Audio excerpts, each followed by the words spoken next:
दोस्तों कैसे हैं आप सभी सभी अच्छा कर रहे होंगे। मैं बताऊं, मैं भी बहुत अच्छा हूँ। वीडियो अच्छा लगे तो CKD stock market news channel को सब्सक्राइब कर लेना, साथ ही बेल आइकन बटन को प्रेस कर देना। चलिए शुरू करते हैं। आज मैं जिस म्यूचुअल फंड की कथा शुरू करूंगा, इससे पहले मैं आपको बता देना चाहता हूं सभी को कि मैं डिफरेंट डिफरेंट म्यूचुअल फंड लेके आ रहा हूं आपके लिए।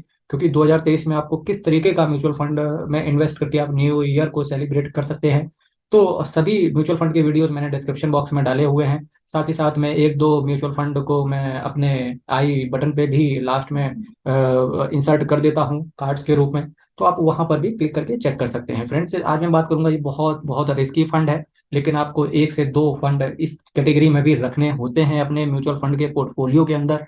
इसीलिए मैं एक फंड आपके लिए लेके आया हूँ। इसका अगर वैल्यू रिसर्च की बात करें तो 5 स्टार रेटिंग इसको मिली है, साथ ही साथ 2 स्टार स्मॉल कैप कैटेगरी में मिला हुआ है इसको।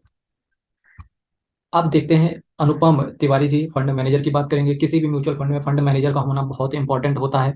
अगर मैं फंड मैनेजर की बात करूं तो इन्होंने इनकी जो जर्नी म्यूचुअल फंड से शुरू हुई, तो रिलायंस कैपिटल एएमसी के साथ इन्होंने 2005 में अपनी जर्नी की शुरुआत करी। 2016 से ये इस फंड में जो कि है आपके सामने, ये देखिए, axis small cap fund direct growth से जुड़े। एक्सिस एएमसी से ये 2016 में इनका जुड़ना हुआ। अगर वहीं मैं फंड के रिटर्न की बात करूं तो 3 महीने में इसने 1.5% के आसपास रिटर्न को बना के दिया, 6 महीने में 11.5% रिटर्न अप्रोक्सीमेटली बना के दिया, 1 साल में पॉजिटिव रिटर्न बना के दिया, 3 साल में इस कंपनी ने ऑलमोस्ट आपका पैसा डबल कर दिया, एंड 150 गुना पैसा कर दिया इस कंपनी ने आपका 5 साल में। और जैसा कि रिस्क मैं हमेशा बोलता हूँ, चूंकि आपका इक्विटी मार्केट में इन्वेस्टमेंट हो रहा है डायरेक्टली या इनडायरेक्टली, इस वजह से इस वजह से इस फंड में आपका वेरी हाई रिस्क पर पैसा रहता है। अगर वहीं मैं स्कीम एसेट साइज की बात करूं तो 10,992 करोड़ का आपका एसेट स्कीम एसेट साइज रहता है।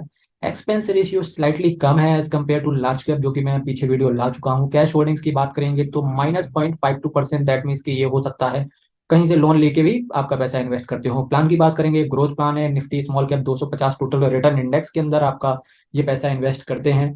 1% का आपके पास एग्जिट लोड पड़ जाएगा, ठीक है। और अगर आप 10% अपनी इन्वेस्टमेंट का पैसा निकालते हैं, अगर आप उससे ज़्यादा निकालते हैं, और बार अल्टीमेटली ऐसे समझिए, एग्जिट लोड आपसे 1% का पड़ जाएगा। आपने अगर 1 महीने के 1 साल के अंदर अगर आपने पैसा निकालने की कोशिश करी तो एग्जिट लोड है इस कंपनी के ऊपर, ठीक है। तो लॉन्ग टर्म के लिए ही कभी भी आप इन्वेस्ट करें तो लॉन्ग टर्म के लिए ही पैसा, अगर आप एसआईपी अपनी क्लोज भी करना चाहते हैं तो कृपया एसआईपी को लॉक कर दें और 1 साल के बाद पैसा निकालने की कोशिश करें। जो आपका फंड है वो chemical, health care, financial technologies, construction और कुछ अदर सेगमेंट में इन्वेस्टेड रहता है। वहीं मैं कुछ एक वीआईपी कंपनियों की यहाँ पे चर्चा करूंगा आपके सामने। Narayana Hrudayalaya limited, fine Organics. Fine Organics की तो यार बात ही अलग है, बात ही अलग है। जो रिटर्न इस कंपनी ने बना के दिए हैं भाई, आप चार्ट देखो जाके, चार्ट देखो जाके फाइन ऑर्गेनिक्स के। और रिटर्न भी ऐसे पोस्ट कर रहा है भाई, 6,000 का शेयर, और रिटर्न भी ऐसे पोस्ट कर रहा है। ये रिजल्ट्स भी अपने इस तरीके के पोस्ट कर रहा है, बम्पर रिटर्न है ये। 10 से 12 हजार शेयर कोई नहीं रोक सकता, ये पर शेयर पे 10 से 12 हजार जाएगा, ठीक है। गैलेक्सी सर्फेक्टेंट्स लिमिटेड की बात करूँ, गैलेक्सी सर्फेक्टेंट के बाद में ब्रिगेज इंटरप्राइज बहुत अच्छा है। अब कुछ अदर्स की भी बात कर लेते हैं जहां पर इनका 83% मनी डिप्लॉयड है। सीसीएल प्रोडक्ट्स लिमिटेड, ये अदर कंपनी है जहां पर इनका फंड डिप्लॉय रहता है। इसी के साथ साथ Krishna institute of medical sciences, large cap ने भी यहाँ पर इन्वेस्ट करा है, और प्लस प्लस इन्होंने भी इन्वेस्ट करा है। एक्सिस बैंक स्मॉल कैप ने भी यहाँ पर इन्वेस्ट करा है। ये सभी लोग, मेरा मानना है, आईपीओ के टाइम से ही इस फंड में इन्वेस्टेड है। Blue Star, City Union, Birla Soft, Orient Refractories, JK Lakshmi cement, Grindwell Norton, Mahindra, CIE automotive limited, Canfin homes, Neogen chemicals, Persistent Systems, Rolex, rings, Ahluwalia contract, कैम्प्लास्ट, सरमार। एनआईआईटी ने भी अच्छा रिटर्न बना के दिया है। एमटार आने वाले समय में बहुत गजब का आपको रिटर्न बना के दे सकता है अगर आप डायरेक्टली इन्वेस्टेड रहते हैं।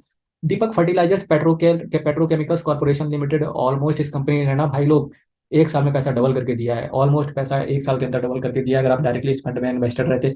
और आने वाले समय में अभी अभी 850 रुपये इसका शेयर प्राइस चल रहा है। आने वाले समय में भी मुझे लगता है 2,000 रुपये, जिस तरीके से इस कंपनी के फाइनेंशियल स्टेटमेंट्स हैं, जिस तरीके से इस कंपनी के अंदर फाइनेंशियल स्टेटमेंट्स हैं, जिस तरीके से इसका earning per share, EPS, PE ratio है, उसके हिसाब से इसका शेयर प्राइस दूर नहीं, जब विद इन 2 और 3 ईयर 2,000 रुपये शेयर प्राइस इसका जा सकता है। KPIT engineering limited, Orient Electric, JK cement, Sundaram finance है ना। और उसके बाद वेसोवियस इंडिया लिमिटेड, इसी के साथ साथ Sundaram chemicals, PNC infratech, TCNS clothing, JB chemicals, MAS financial services limited, Heidelberg cement, TI financial, data pattern में भी मेरे पास शेयर था आईपीओ के प्राइस से, और इस कंपनी ने पैसा ऑलमोस्ट 139% का रिटर्न मुझे विद इन 8 और 9 मंथ में इसने बना के दे दिया डाटा पैटर्न ने। और इसका टारगेट डाटा पैटर्न का यही है कि 1,500 रुपये के आसपास इसका टारगेट जा सकता है। Alicon Castalloy limited, Go Fashion, KR construction, UNO Minda, SRF, Navin fluorine, Ipca laboratories, Tata Elxsi. Tata Elxsi 1992 से टाटा एलेक्सी कहीं 10 रुपए का जाके ट्रेड होता था और आज लोगों को बम्पर रिटर्न इसने बना के दिए। ऑलमोस्ट 8 से 10 हजार रुपए तक के इसमें टारगेट हो सकते हैं आने वाले समय में, क्योंकि रिजल्ट थोड़े से मार्जिन भी गड़बड़ाए हैं, रिजल्ट्स में भी गड़बड़ी आई है। ठीक है, माइंडेटरी दिमाग का पेड़ जो कि है इस Sansera engineering, SJS and Phoenix Mills, इसके साथ साथ VST industries limited. Phoenix Mills बहुत ही स्टेबल शेयर है, बहुत ही स्टेबल शेयर है, ना इतनी तेजी से गिरता है ना ही उतनी तेजी से अप जाता है। आरती इंडस्ट्रीज की बात करें तो लोगों को थोड़ा सा परेशान किया है इस कंपनी ने, लेकिन चूंकि आने वाले समय में लॉन्ग टर्म के होराइजन से जाएंगे तो ये शेयर भी अच्छा रिटर्न कमा के दे सकता है। इसी के साथ साथ आप दूसरे भी फंड जा सकते हैं जो कि बेहतरीन हो सकते हैं। अगर आपको ये फंड समझ में आता है तो आप इस फंड में इन्वेस्ट कीजिए, अदर भी मैं ऑप्शन दे देता हूँ आपको, ठीक है। लेकिन चीजें आप सेम रखिएगा, स्किल्ड मैनेजमेंट हो, रेटिंग अच्छी मिली हो, रिटर्न अच्छा दिया हो, और प्लस जो शेयर से मैं आपको बताता हूँ, बताने का यही पर्पस होता है कि अगर आप शेयर मार्केट में इन्वेस्टेड रहते हैं, जिन शेयर में ये फंड इन्वेस्ट कर रहा है, अगर उस फंड के आपके पास 50% से ज्यादा आप शेयर को होल्ड करके चल रहे हैं तो आप उस फंड को इग्नोर करके दूसरे फंड में इन्वेस्ट कीजिए। वही मैं दूसरे की बात कर रहा हूँ, दूसरे फंड की चर्चा कर लेते हैं। Quant small cap fund direct plan growth, bank of India small cap fund direct growth, Canara Robeco small cap fund direct growth, ये कुछ फंड होते हैं जिसे आप अल्टरनेटिव के लिए देख सकते हैं। एसेट अंडर मैनेजमेंट की बात करें तो 10,992 करोड़ का है, इक्विटी स्मॉल कैप है। इसी के साथ साथ एक्सिस म्यूचुअल फंड, टोटल बहुत बड़ा ये भी म्यूचुअल फंड हाउस है, 2,50,644 करोड़ का इसका एसेट अंडर मैनेजमेंट है। 189 स्कीम्स को ये मैनेज करते हैं। इसी के साथ साथ एक्सिस से रिलेटेड आपको ये भी बताना चाहूंगा कि थोड़ा सा इनके जो फंड मैनेजर्स हैं थोड़े से इनको मैनिपुलेट करके करते हुए देखे शेयर मार्केट के अंदर, किंतु अभी सभी चीजें ठीक हैं, स्टेबल हैं। एक फंड मैनेजर से पूरा फंड हाउस खराब नहीं हो जाता है। चलिए नेक्स्ट वीडियो में फिर से हाजिर होंगे एक नए वीडियो के साथ। फ्रेंड्स वीडियो अच्छा लगता हो चैनल को सब्सक्राइब जरूर करें। बहुत बहुत धन्यवाद।